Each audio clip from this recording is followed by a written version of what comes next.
So with that, I'd like to bring up to the table Inbal, Baum, to tell us a little bit about delicious Israel, the spices, the cuisine, the shuk, and everything involved in that as well. She's brought us some samples for you. So those of you who are still in the room, stay here because you're going to get to be the beneficiaries of samples of spices out of Israel while we have a brief presentation on delicious Israel. Thank you. Thank you, Sharona. And actually, before you go, I have a little gift for you of spices and a delicious Israel apron. And I have a goodie bag here because I have some quiz questions that are going to be through my session. Oh, I love it. Perfectly fitting. And then at the end of this talk, before lunch, you guys are going to receive either a spice tube sample of sumac, which you can come ask me about if you don't know what it is, fresh, pure sumac. Or, and this is great, there's some sandwiches and salads at lunch. You can sprinkle it right on. This one is called hawaij. It's a spice that goes on to coffee usually. It's a Yemenite blend of ginger, cinnamon, nutmeg, cardamom. I call it the Yemenite pumpkin pie spice. So you guys are going to get some of those outside.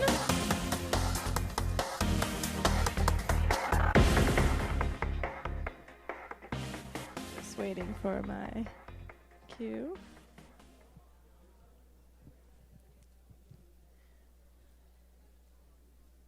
We good? Okay, so, there we are. No.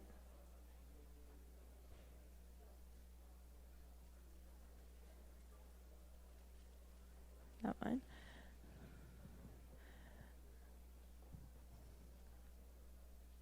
So what's your favorite shoe?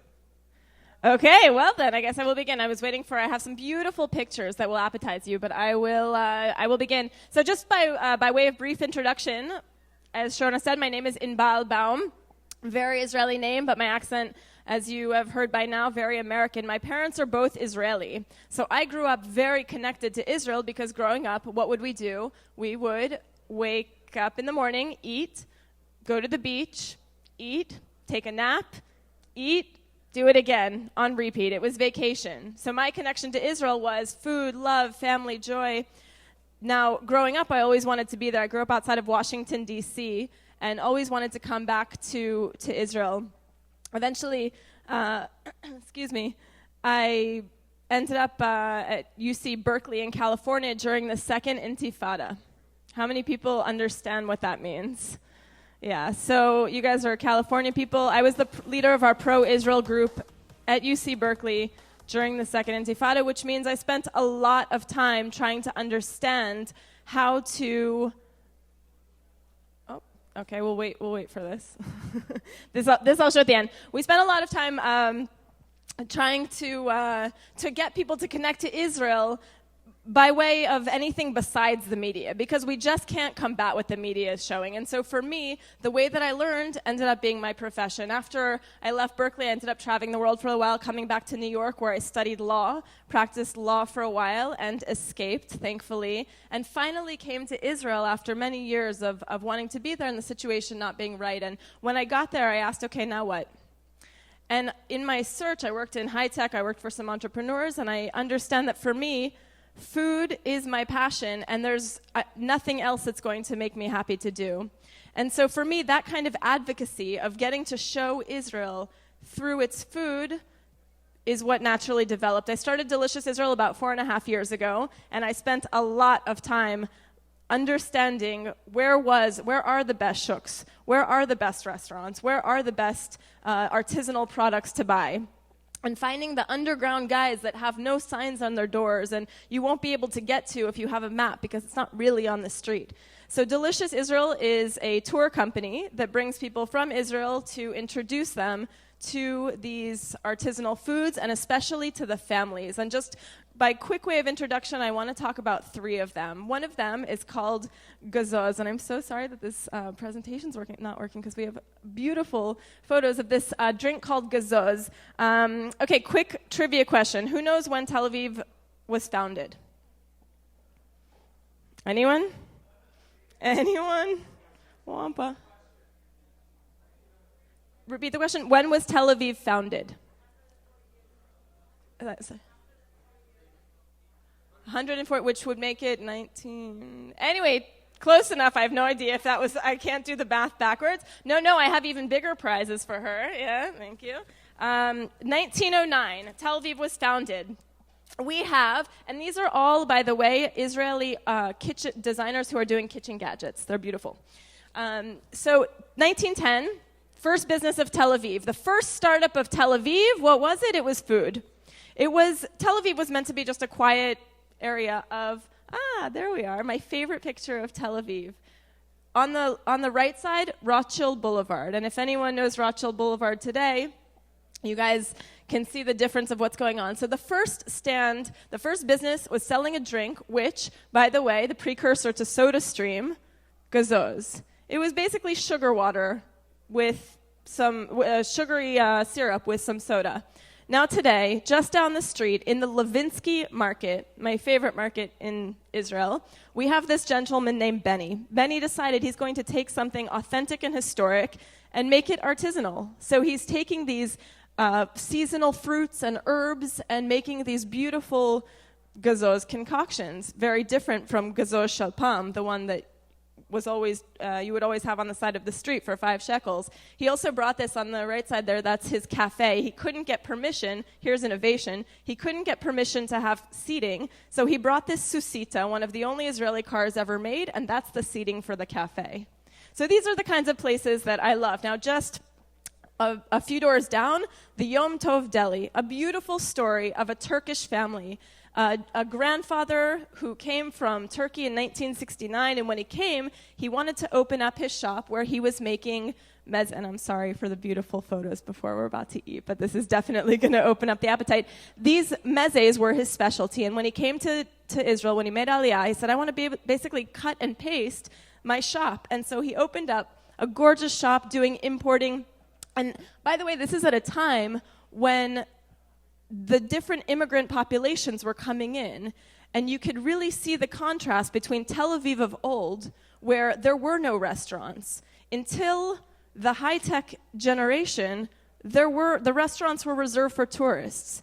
Israelis didn't have the money. There just weren't restaurants to visit. So people would go out, and they would buy their olives, and they would buy their spices, and they would go home and cook. Now today, and this is the beautiful part to me, because we're catching a moment in history where the grandsons, Eitan and Yomi, have taken over the shop, and they could do anything. They went to school, they could be engineers, they could be lawyers. They took over the shop and are selling exactly the same thing. And those grape leaves you see in the picture, the 93-year-old grandfather, he's still making them from scratch today. That is something you want to come and try with me. Now, the last one is shakshuka. Shakshuka is something that's gotten a lot of popularity, and today is my perfect example of how things have changed with Israeli cuisine. Once upon a time, when it came, and here's another trivia question. Who can tell me where shakshuka originated? Tunisia. Who said Tunisia? There you go. I have a prize for you. Come get it for me. It actually came from Tunisia. It also was in Morocco and Algeria, but originally it was from Tunisia. And you see here a woman making it in its authentic form, which was a worker's food. It's chopped tomatoes, eggs cooked on a pan, and simple. It's something that you could make and resources that you have no matter what. It's very cheap, very easy, and very nutritious and delicious, of course. Well, today we have this. We have spinach and chickpea shakshuka, beet and feta shakshuka. And here's a favorite of mine, the favorite example of how things have changed. Once upon a time, you would never go out to eat shakshuka in a restaurant. Today, you have a shrimp and calamari shakshuka.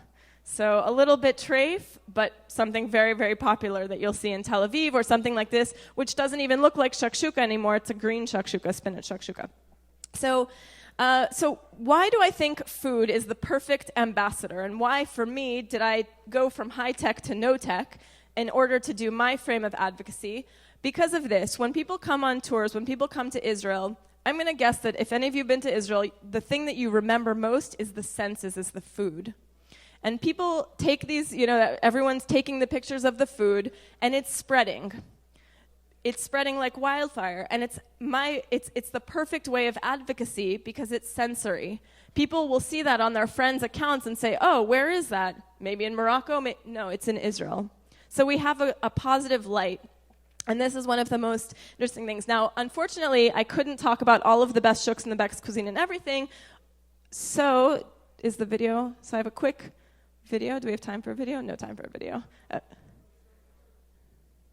And yes, you guys can also come up to me. And I have lots of fun foods. You guys are welcome to go. Thank you very much. If anybody wants to stay and watch this. And I'm handing out spices also.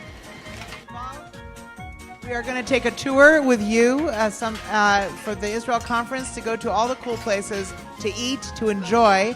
And during lunch, we'll show you some of your video. People come up and bring their plates and ask you about spices. And during lunch, we're also going to be showing another video about Above and Beyond, about the pilots who flew for Israel in 1948. Please enjoy lunch. Come bring it into here, watch a movie, talk a little bit more. We'll be starting again in 50 minutes, 45 to 50 minutes. Come back in. We have phenomenal speakers coming. Also, we'll be starting the raffle for the luxury flight between Los Angeles and Tel Aviv right after lunch. You have to come back here right after lunch. I'm telling you the rules. And we're going to give away a soda stream promptly at 2:15. A soda stream will be awarded to the lucky person.